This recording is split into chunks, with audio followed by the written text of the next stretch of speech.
Has Stand Wave been a part of any other splits, or was that the only one? That was the only one. I was looking into getting, like, doing another one, because like now we're writing a full length. Like now Oh, that's that's exciting. yeah, it is exciting. And it's Because gonna how many EPs have you released? well we really I'd say four. We released one in like 2016 that Hmm. I really don't like that one. That was like a different era of like songwriting for me. I think I might take it down because it was written before one of our guitar players joined. Like there's so much that I hate about it. Oh, okay. But it has a lot of streams, so maybe not. I don't know. And then the split came out, which we really liked. That was a ton of fun, and it was kind of launched like the new version of Stand Wave. And then we got to get out of here released, and we wrote that in 2018, December 2018. It's like more than a full year after the split. And then we didn't do anything but tour in 2019. We toured a lot, and then in 2020 COVID, or we went on a big January tour. We were writing an LP, then COVID happened. We wrote the EP like for COVID, which is like a little acoustic EP because I was stuck at Oh, that home was sweet with of you. Jeff. And then yeah, now we're here, and I'm kind of just still stuck. So I've kind of started over everything from scratch, writing a new LP.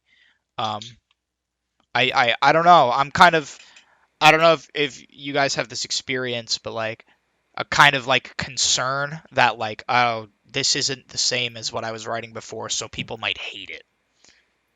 Oh You know? no, I have faith that people will just be accept that it might be different. But if I find it to be a jam, I'm sure the people that are listening will find it to be a jam. Because then you always have to ask yourself, like, who am I writing this for? Am I writing it for me, or am I writing it for somebody Well, else? yeah, that's the thing. That's exactly it, right? So like, cause like I'm 24 now, so Yeah, like same. I'm starting to feel old as shit, right? Like What's that? compared to these other. Oh, I'm sorry.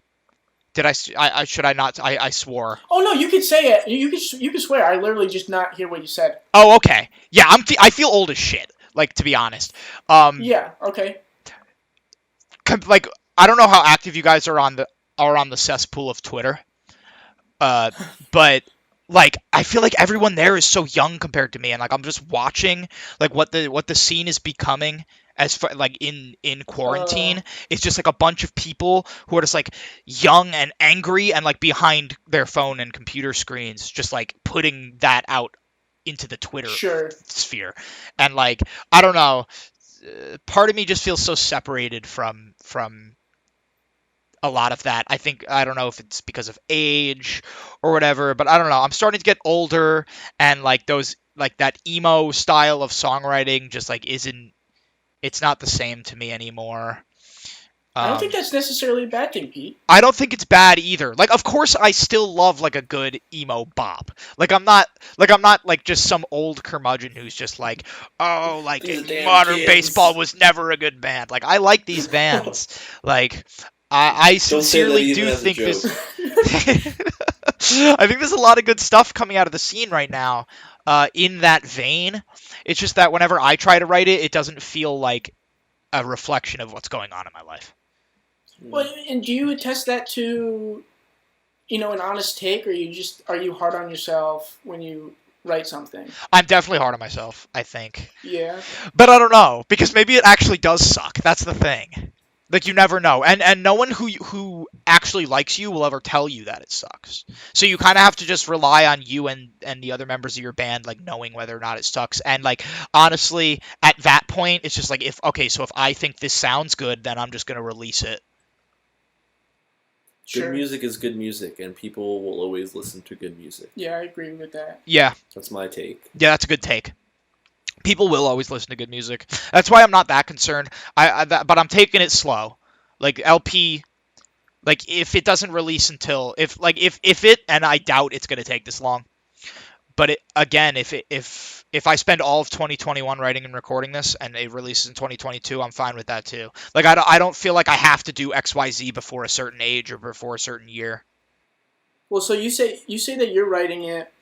What's the standard wave writing style like? Like, do you write an entire song, like drums and guitars and everything, or do you kind of write a skeleton and have the other guys throw their parts in? It's exactly the second one. Yeah. Okay. Cool. So like I'll write songs, I'll write half the LP, and then Jeff will write half the LP. Great. But we're on the new stuff. We're kind of trying to blur those lines a little bit.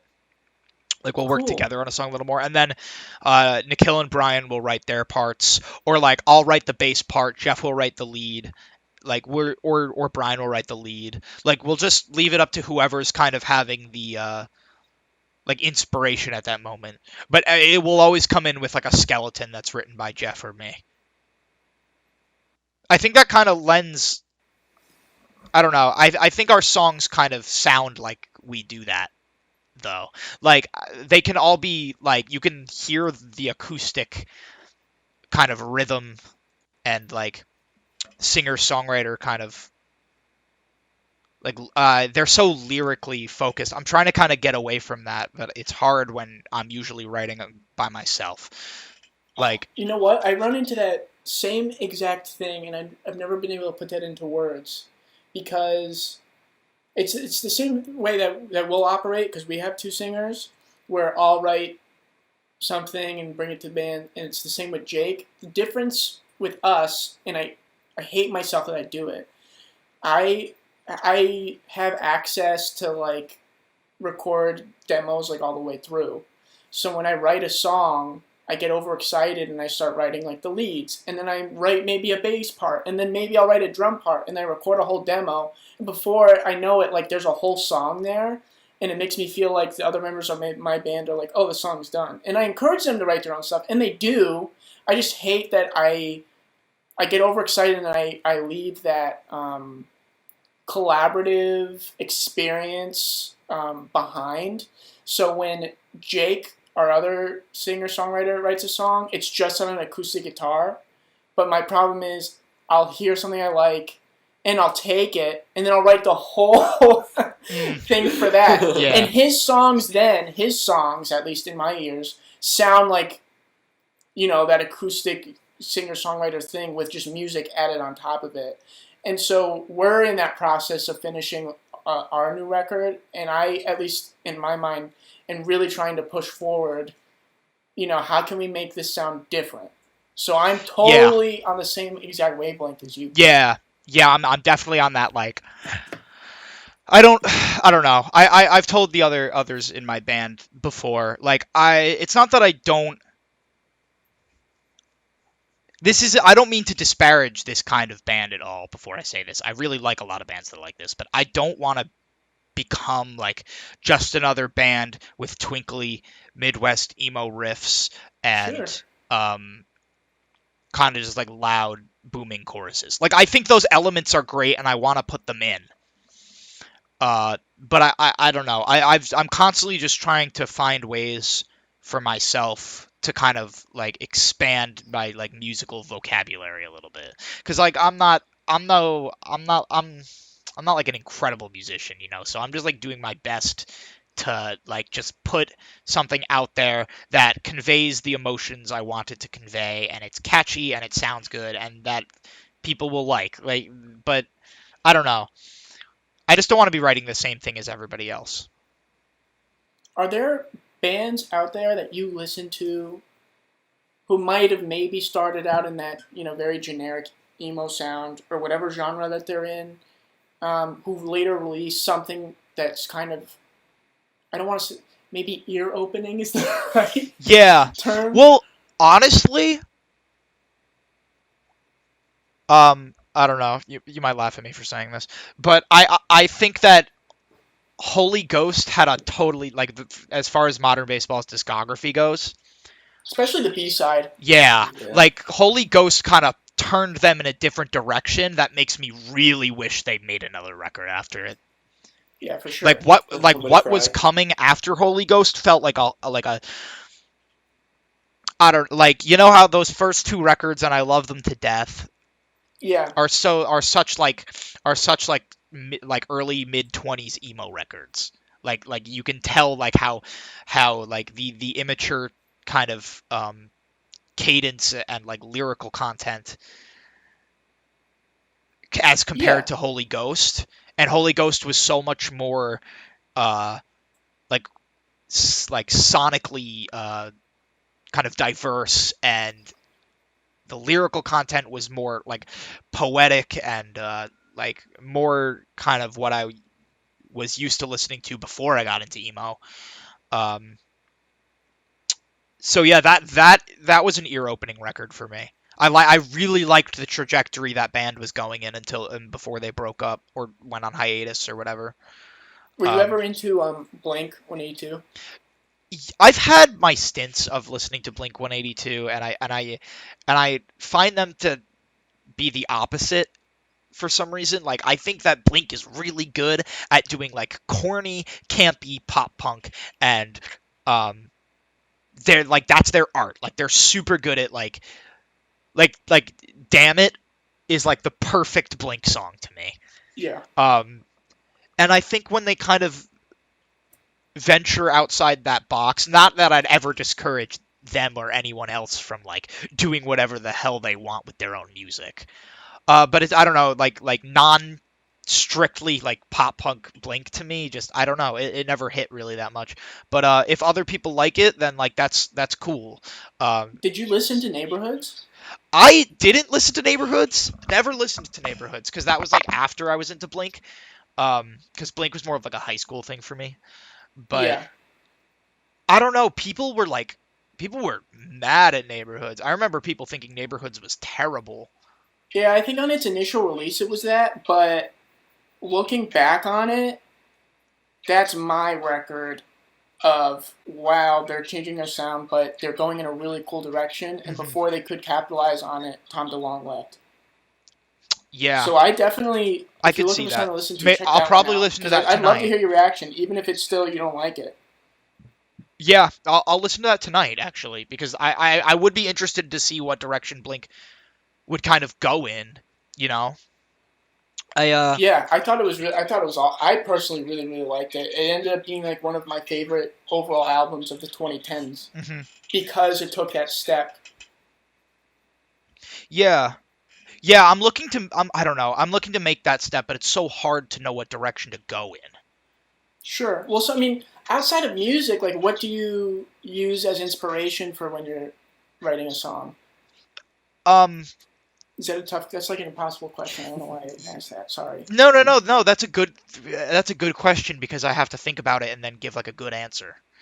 Um which I don't know. A lot of your questions have been like that, which makes you a good questioner. Oh, dude, Hell yeah. So, sick. inspirations outside of music, honestly, I think any creative content for me kind of just gets my creative juices flowing. Um, so like like if I'm watching a movie or TV, like even that can like spark just like ideas. And like I don't know, it sometimes feels like my brain is like kind of just like a rolling.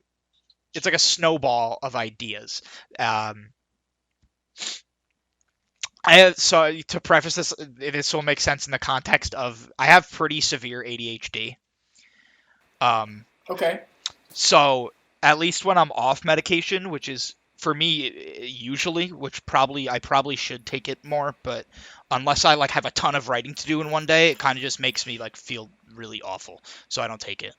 Um, but my brain's kind of just like this rolling ball of ideas and they'll all just come like an avalanche and they'll be all about different things. So like if I'm watching a movie and like I really like an idea that I see, uh like I'll write it down for like okay, maybe I could put something like that in a story, and then from there I don't know, for some reason like the creative kind of like is the creativity's kind of just like knocked loose and then I could just like write uh like songs, instruments, uh, all that stuff. So I'd say like um, any media that like conveys an emotion will allow me to kind of write music that kind of goes in that same emotional direction.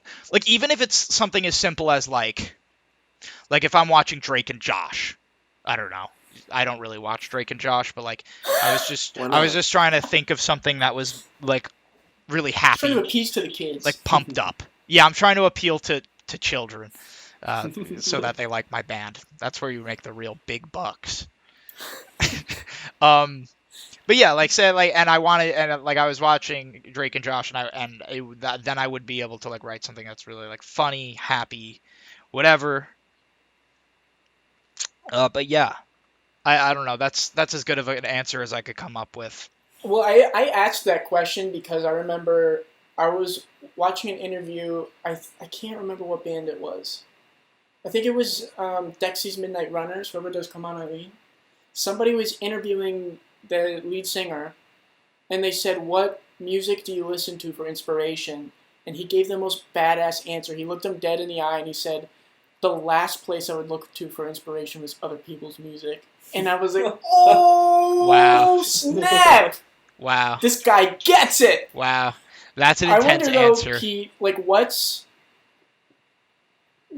say you soak something in, you get inspired. Yeah. What's the deciding factor of I'm gonna like write a song or like I'm gonna write an essay or that novel or whatever? Do they ever mix?